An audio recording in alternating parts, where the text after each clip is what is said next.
you know, well, it's like that blue car up there, right? So the only, when we built that, the only part that's a 27 is the radiator. Right? So then you buy a piece of that for a 27 car. 1968. Sorry. 1968 Corvette here, getting show prep detail. We're doing a 1.5 step polish on this guy. Paint job is about 15 years old. How old is the paint job, Robert? 15 years old. There's some issues on the side panel, but we're not polishing and we're not getting too close to vibration. What's up, Serrano? We're not getting too close to vibration to affect any of those areas here. It's these dips that are causing, we have some deterioration in the paint, and looks like there was some moisture in the process. So what's happening is it's starting to come up and detach from the body. So we're going to stay away from those areas, but for the most part, we're hitting the whole bonnet right now, which is the bonnet, and the trunk is going to be the worst part. So those we're hitting with the wool pad first. We're using the all Rupes system. I'm using a 3-inch. Good morning, Franco, Thomas Jr., Serrano. So I'm using the Rupes system. I'm using the 3-inch because I'm staying really controlled and confined.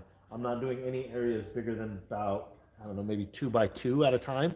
The side's a lot better. The sides, I'm just going to go straight to yellow foam, yellow polish, and then we're going to refine out with Uno Protect on all of them. But as far as bonnet and the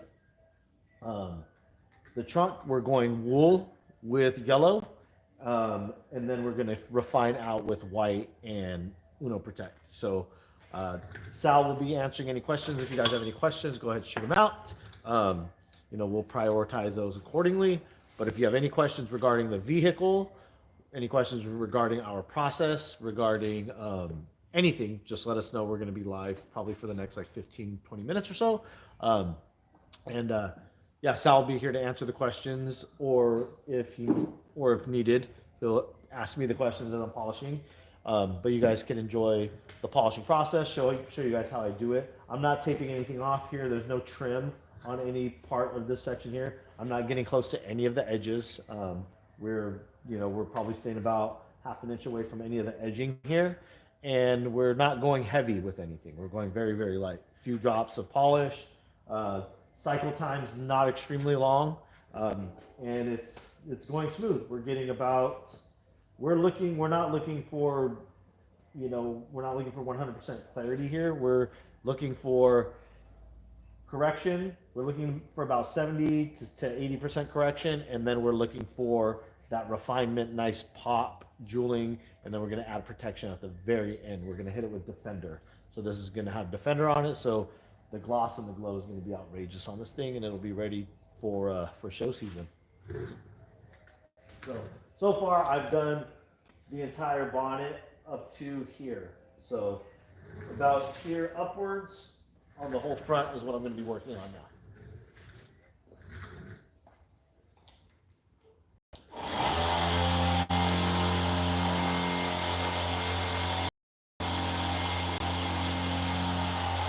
Then also let them know how many pads we're going through and what's happening in your role, what you're doing every.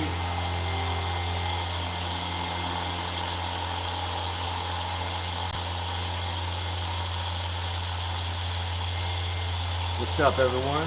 So let them know it's extremely hard paint too. So as while I was getting down the polishing, I'm making sure that he's ready to go. As soon as he's done with the white, I'm prepping the pads, cleaning the pad, applying the polish, making sure the batteries are always charged, making sure he doesn't stop. We got our workstation over to the left. Everything's prepped, ready to go, so we're not wasting any time doing any support type of stuff. I'm just working on this paint, this Corvette paint is very, very hard.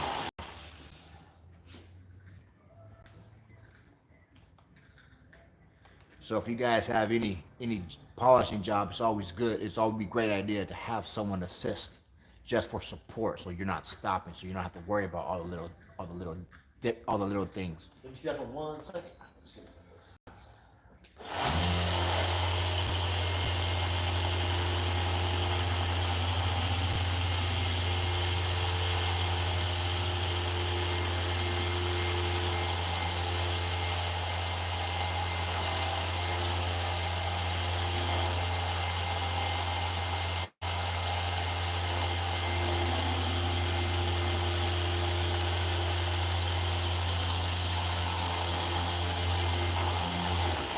That's why you use the 3-inch. Fresh pad. Fresh pad. Why are you using the 3-inch? I was using the 3-inch just to stay controlled. This section here, if you notice, there's a lot of areas where you have separation between the headlights. These are pop-up headlights, so you have separation here in the cutouts.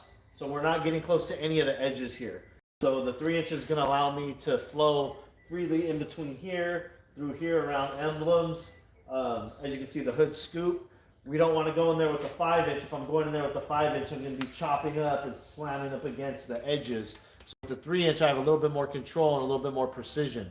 So that's primarily the reason for the 3-inch. Pretty much any classic car that we polish, we're using a 3-inch. There's very few, unless we're doing like a 57 Chevy, something with crazy big panels. This has a lot of curves, a lot of angles, a lot of edges. So we're not going to go in here with the 5-inch pad and try to be, precise. It's just not going to work out. I'm probably going to end up making my job harder or not being as productive. So the 3-inch allows me to keep going, maneuver in and out of tough, tight areas, and I have a little bit more emphasis on the area that I am polishing. He's not worried about that cord. Yeah, and I'm not worried about a cord.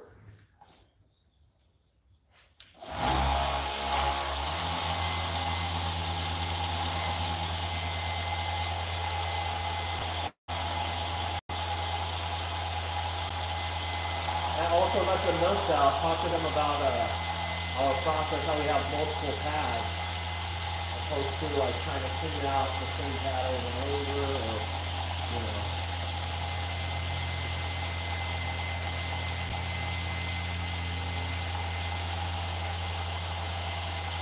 Also for this process, we have multiple wool pads, multiple fine pads, multiple foam pads. Again, to save time, more efficient. We're not wasting time cleaning them while I'm here, and I'm cleaning them as he's doing the wipe off and doing the inspection. I'm cleaning them, but we also have multiple, so we're not wasting any time. See, the 3-inch, I'm able to go in here freely with the 3-inch. If I had a 5-inch right now, I'd have to angle it. I'd have to try to maneuver. Here, the 3-inch, I'm going in, my path is smooth, easy. I'm going slow and steady on the paint because it's hard paint. If it wasn't hard paint, I'd be in here with a yellow foam. That would probably do the trick. Most of these are going to be love marks. These are going to be from washing and drying. These aren't going to be, from road abrasions. It's not going to be from machine car washes. This is all going to be, over time, over the past 15 years, it's just an accumulation of love marks. But even those love marks, being as little and as surface level as they are, the paint being so hard, I had to go with wool.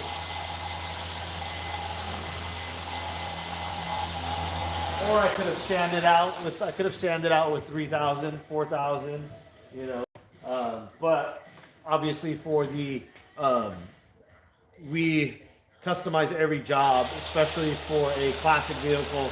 We customize every job based on budget and based on what the client's looking for.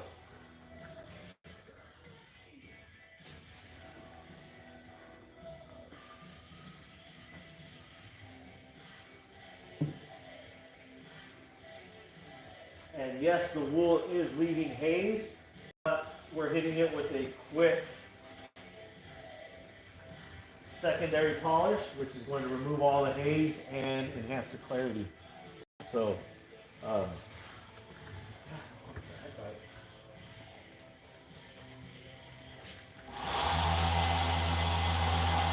So we clean the pad with the caulk.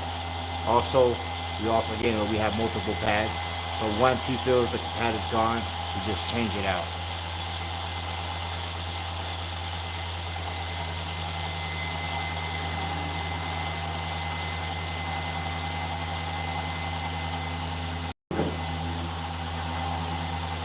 So he's using the wool pad with the DA fine.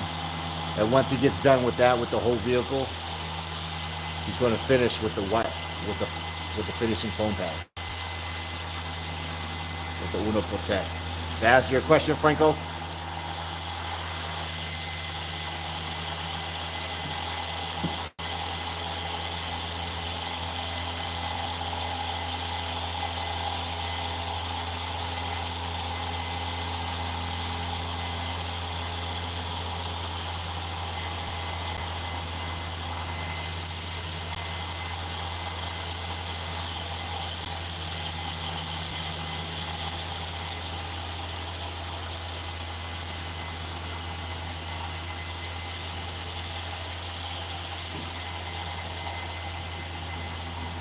all right. So I'm gonna show you guys our workstation right now.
all right, you guys serious now? Let me know if the audio's back on. What's up, 3M? You guys see the shine already? It's getting there. It's getting there. And you guys can't see it on camera, but it's very hazy right now. All the whole hood is just hazy from the wool pad, but you'll see the clarity pop on the second round.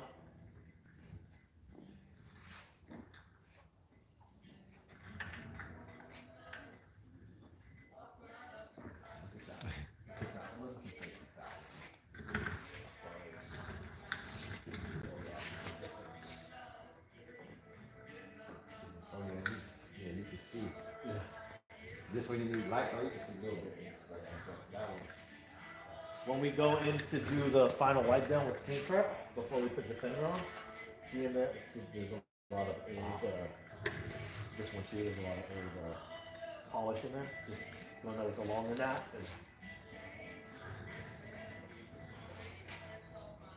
Can you inspect that whole fender right there, the top of the fender, make sure I got the whole top?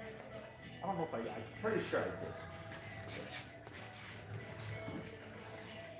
So guys, so the 3-inch allows me to get through here. I can work through here and here freely with the 3-inch. So for those of you asking, why is my preference right now a 3-inch? It's just for this. It's going to keep it a lot easier for me to work. I'm putting an extremely thin amount of polish on here. I'm not going thick with the polish. I'm not getting crazy. I want to be able to see through the polish as I'm polishing to see what's actually being corrected. When you get to a point when you're polishing, You're able to see the working time, you understand the working time of your polish. Once you see the working time, you understand the working time of your polish. The working time for Rupes Uno is less than a minute, or the Rupes system for this specific polish is less than a minute. So within less than a minute, I should be able to see what kind of clarity I'm getting underneath. But if I have too much polish packed in there, it's literally just like paste, and all I can see is the polish. I want to be able to see what type of cutting is going on underneath that.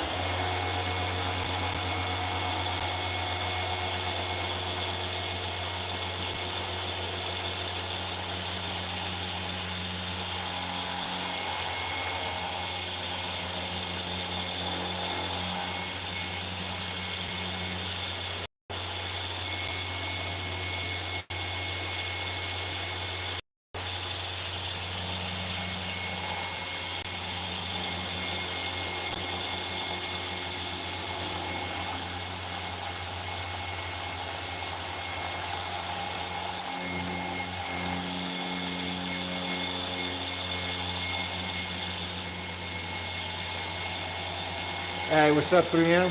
How you doing, man?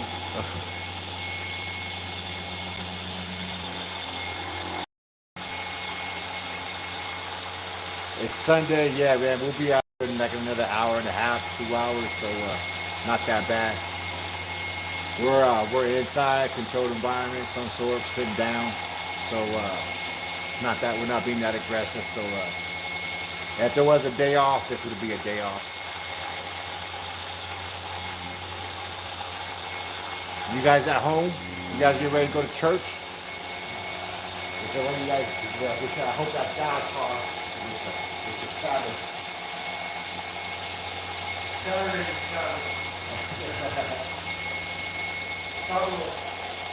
Okay, Saturday? Friday. What day is it? Sunday. Saturday is actually Saturday.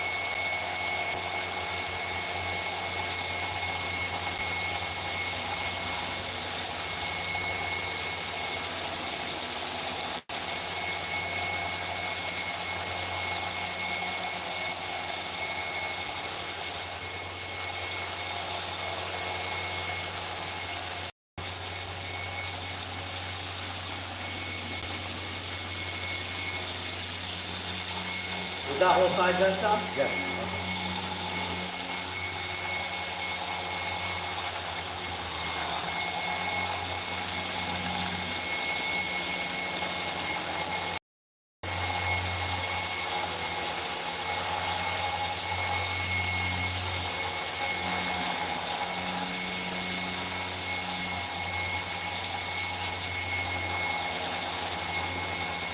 So what's up, guys? We're here. Send us your questions, polishing, business. We're here, man. So we're working. We can do multiple things.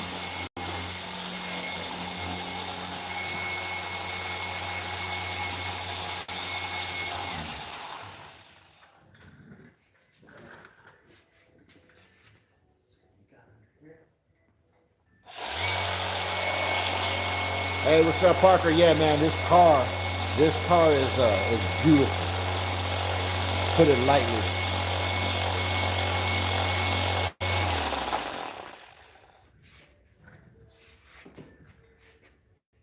How long this car's been in the family? 56 years.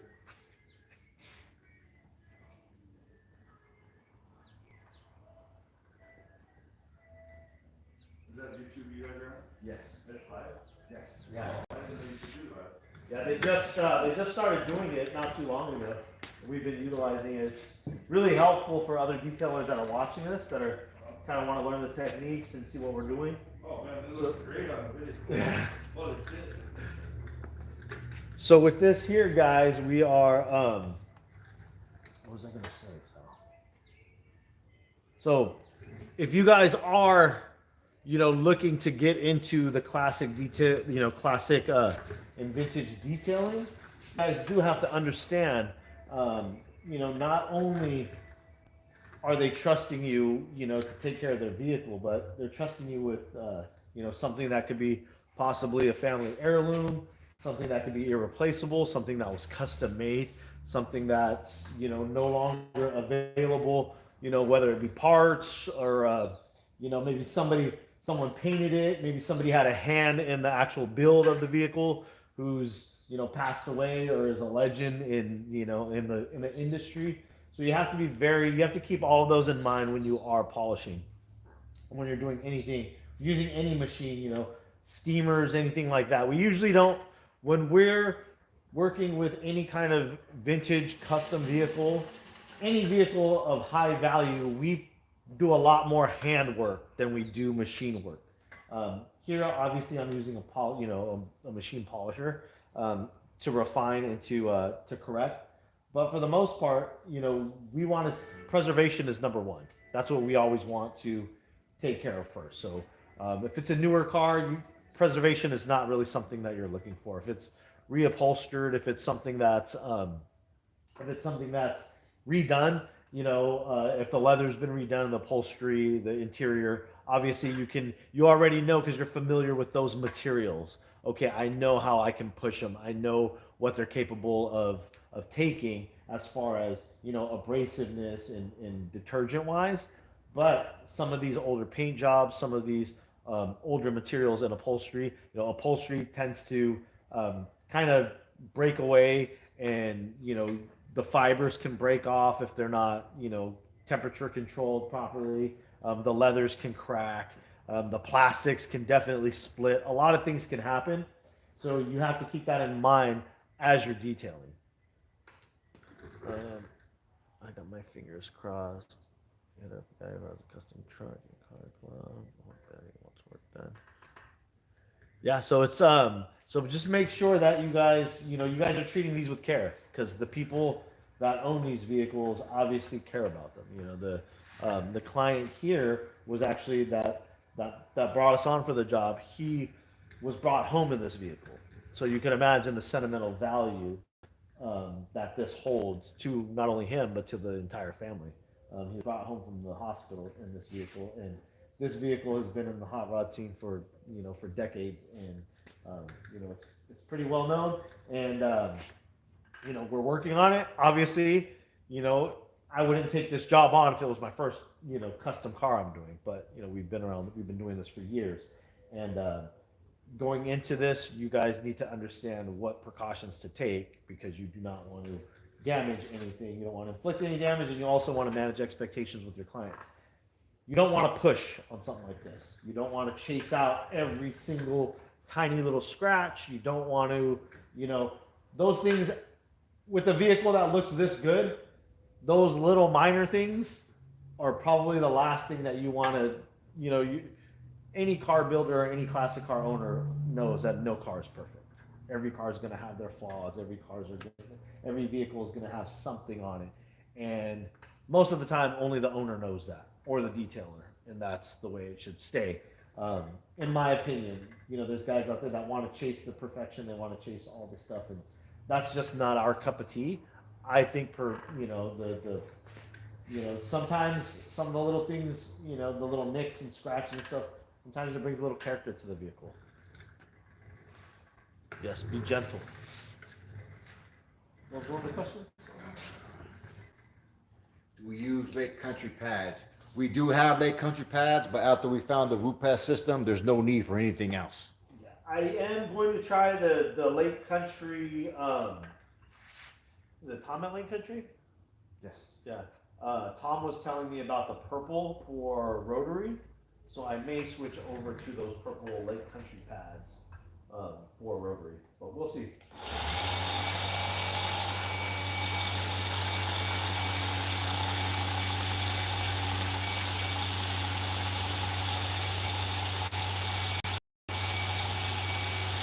So on the hood, we're using the DA fine teamed up with the wool pad. And the pressure, what we're going to finish is Root Pad Uno Protect with the Root Pad foam fine pad. Copy, copy.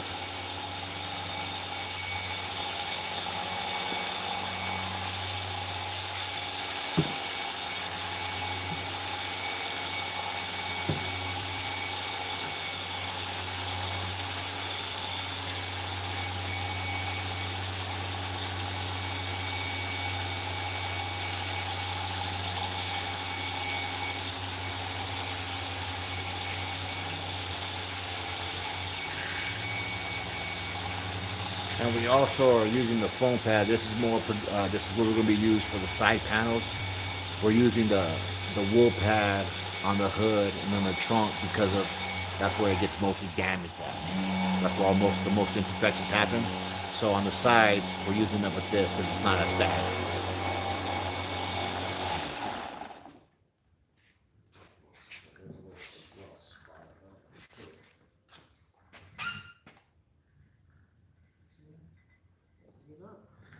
Not the little spot. Oh, right there.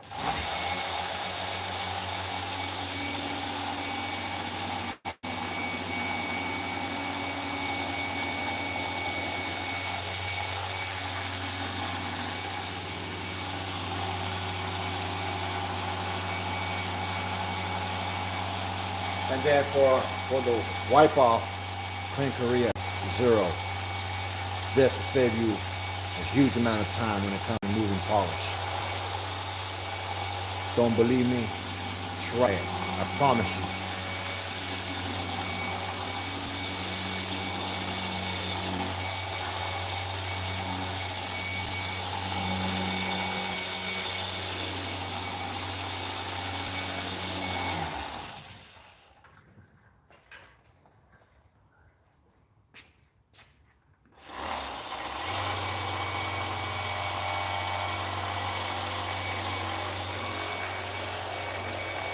Well, have you tried the Extreme Solution Pro, like their polysilicon and copper? No, I haven't tried anything from Extreme Solution. Not that I'm not open to, but as we always say on our channel, I've wasted so much time and effort buying stuff or trying stuff that other people have recommended to me, and I'm just not happy with it. You know, and it's a combination of a few things. I'm a very particular person. I like things a certain way. I like consistency. I like knowing that when I leave, my client's not gonna have any issues. I've used products that where I leave, the client will say, "Hey man, what's going on? It's starting to streak, or it's looking blotchy, this and that." You know, maybe through the cure time, we've had issues with it. I like consistency in the stuff that I work with, and all the stuff that we use now, we've been using for quite some time. And we do real testing. You know, there's a lot of guys that test stuff, and they're like, "Oh, I got to test it out on a panel at my house," and the panel at their house just sits in the garage the entire day, or they put it outside and they're kind of washing it, and then they'll dry it, wash it, dry it, and then that's how they're doing it. The test panels that we use on real cars. So it doesn't get more real than that, and most of the stuff that we use, it's, to be quite frankly honest, it's just crap. You know, a lot of stuff out there is crap. Not saying the one that you're recommending is crap, but that's why we don't use a lot of different stuff. And most of the people that do recommend stuff to us, when they do start to when we get down for them, they usually get upset and they don't want to be friends with us anymore because we're being honest with the products that they're using, and maybe we bring out stuff that they weren't aware of or didn't recognize. I gotta do that side.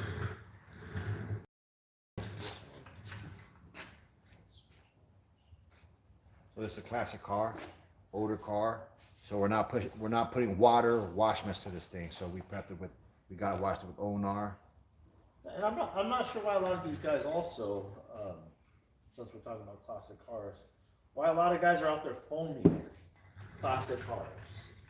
I don't always understand that. You know, if there's a garage type vehicle, that's a classic vehicle, there's really no need to be you don't need to be over there foaming it up. Probably going to do more harm, especially for the convertible.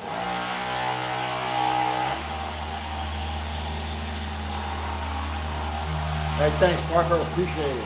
Yeah, Serrano's got a lot of good knowledge out there, man. Milano is definitely top of the food chain.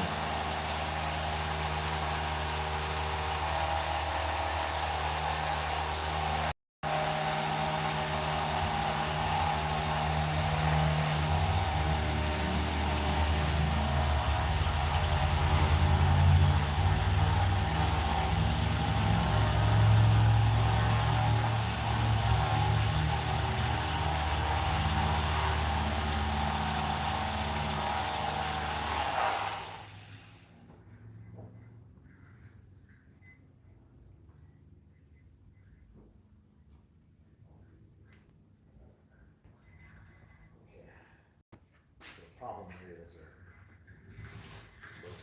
I've seen a couple of that. If you want to adjust the camera, All right, so all the heavy spots. there we go. That thing is glossy. See, it looks glossy right now, guys, but there's a lot of swirls and imperfections in here. Again, for the sides, we're doing foam. For the top, for the bonnet and the trunk, we're doing we're hitting it with wool. But for now, we're doing yellow. This is a clean pad. It's just black because the last vehicle we used it with was a single stage, probably that Mustang.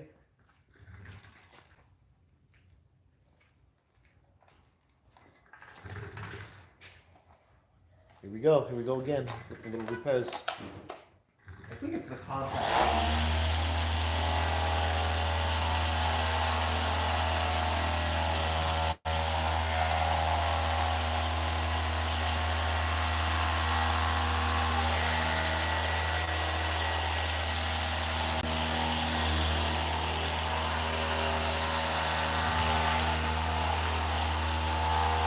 What's up, Humberto?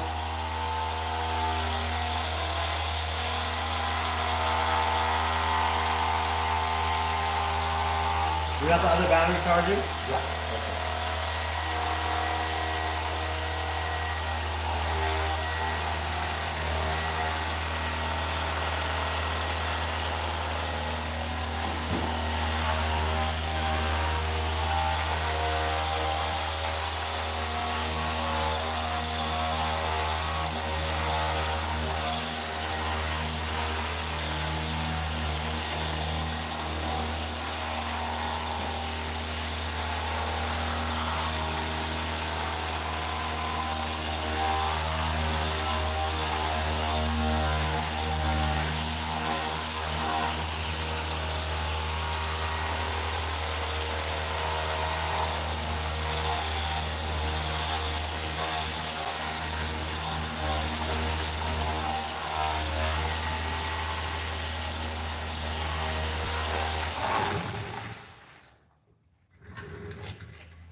What's up, Umberto? And also, guys, when you are polishing out, you don't want to.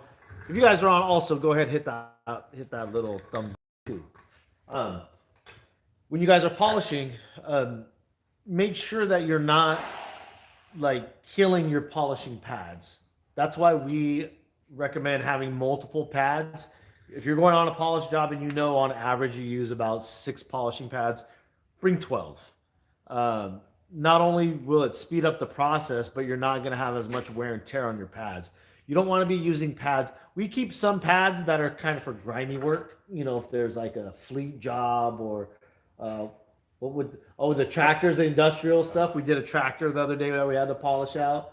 But you don't want to let your pads get to the point where they're pretty much not being effective anymore. You want to make sure that your pads are they're cutting. They're consistent. Otherwise, you're going to have inconsistent outcomes per section. If you could see the trails in here. Look how consistent that is. This is just from my pace, and you want to keep everything as consistent as possible. That way, you don't have some panels looking better than others. We try to keep all of our pads in new condition as much as possible, so we know that we're getting a consistent cut every single time. Oh man, that's it right here. East side. Woo. Look at that, boy.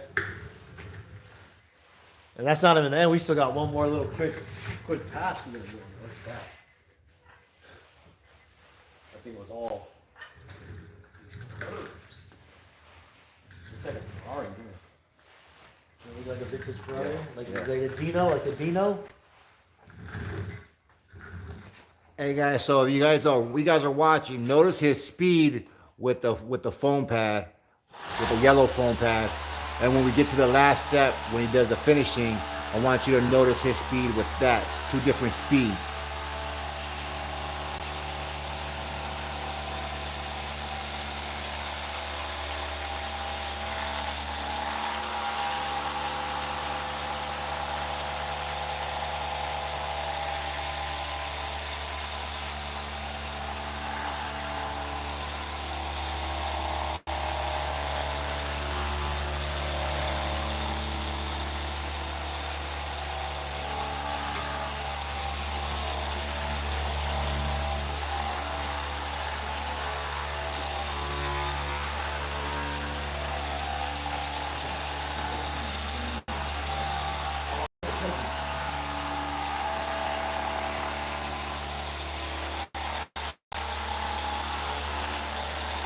How many cars do What? I don't know that. I mean, how many cars do we get out of the pads? And we got something about pads. It's a hard that. We haven't, it all depends on your like, when I was starting out, I only had maybe 5 of each pad total. I'd have 5 cutting pads, 5 cutting pads, 5 medium pads, and then 5 fine pads. What I found was I was less consistent in my work. I was taking a lot of time cleaning them because I didn't want to buy more pads because I didn't know what pads were going to work, which ones weren't going to work. They were all so different. That's why it's very important for you to establish a system first. When you have a system, you now understand what that system is capable of doing. You understand what your pads are going to do, and you understand what you need. For us now, for us to get through one car, how many pads do we use? We'll probably go through. This vehicle obviously doesn't have a lot of contamination on the surface. It's a garage kept vehicle. It's a show quality vehicle. For a vehicle like this, how many have we already gone through? We've gone through what, 3 wool?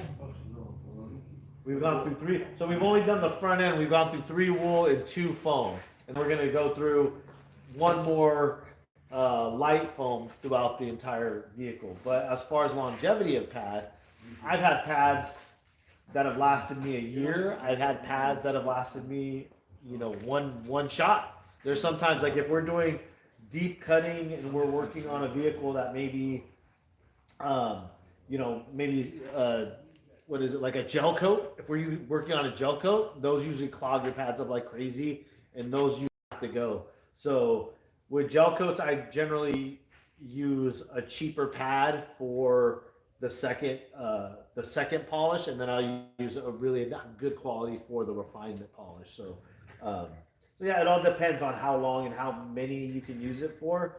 On average cars, I probably would say if I'm using the same 5 pads and I polish throughout, a year, I'm probably gonna run out of those pads. If I'm polishing, say a couple times a month, I would probably say those pads will probably last me, it could be 3 months, could be 6 months, depending on how rough you are polishing and also how much clarity and correction you're chasing. Obviously, with this vehicle, we're not doing a lot of, we're still doing a lot of pad changes, but I'm not changing because it's getting clogged or for residue control. I'm changing more for consistency.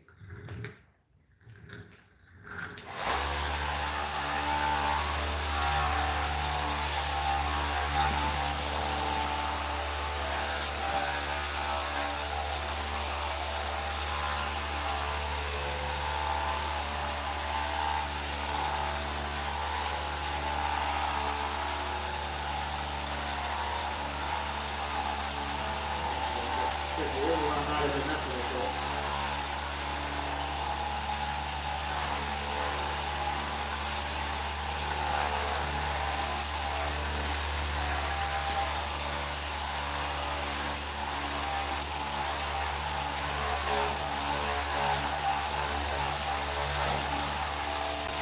I like when Humberto's on. He answers a lot of the questions. Alberto's probably one of the most knowledgeable guys about detailing, as far as detailing products and process, because he's watching everybody. So he could probably break it down for a lot of guys. Guys, another tip. Make sure when you're done putting your polish on your pad, you close it. Yes. Close out, polish up, guys. It will dry out and it'll make your life a nightmare. It will dust like crazy.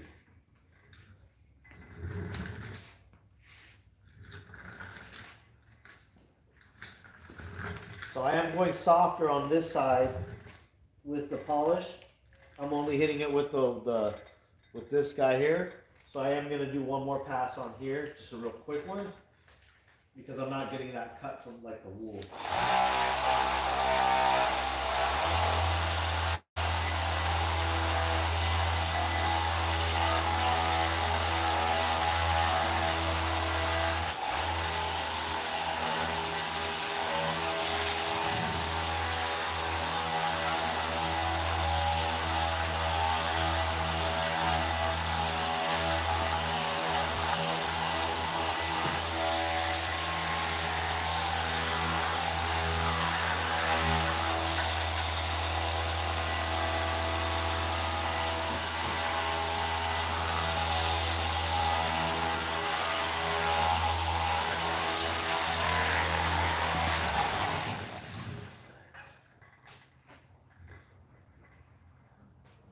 You guys oh, go ahead, son. Making sure Joel doesn't stop.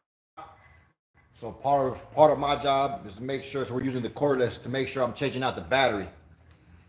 So it's a pain when when it stops in the middle when you're polishing. So that's what I'm doing here, changing. I'm letting it die all the way. And some of you may say, well, why Salad in there? He doesn't need to be there. He's not doing anything.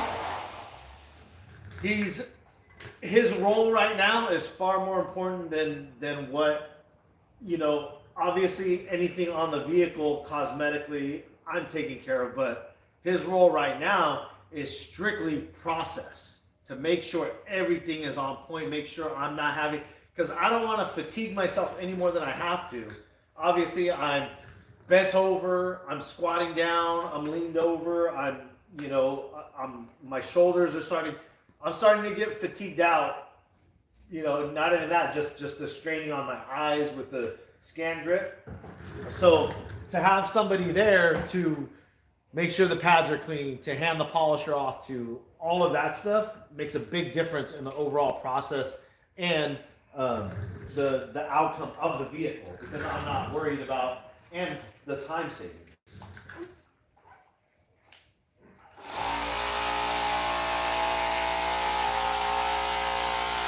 And then once the polishing is done, that's when we can both start getting busy.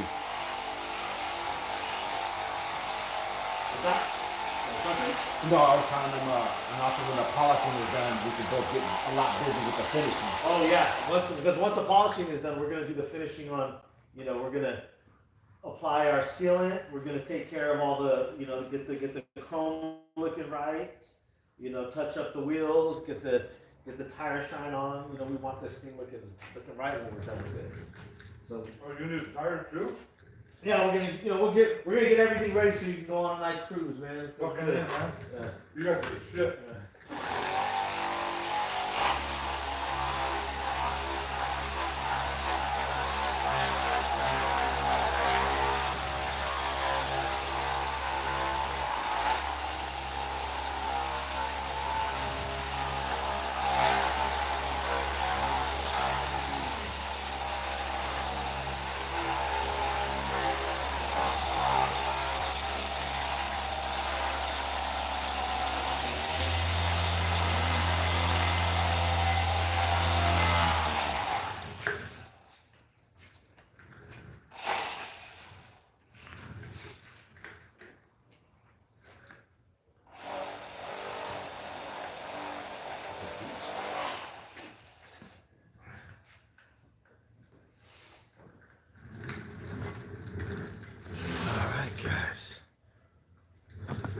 So if you guys haven't seen the car, cool, there it is.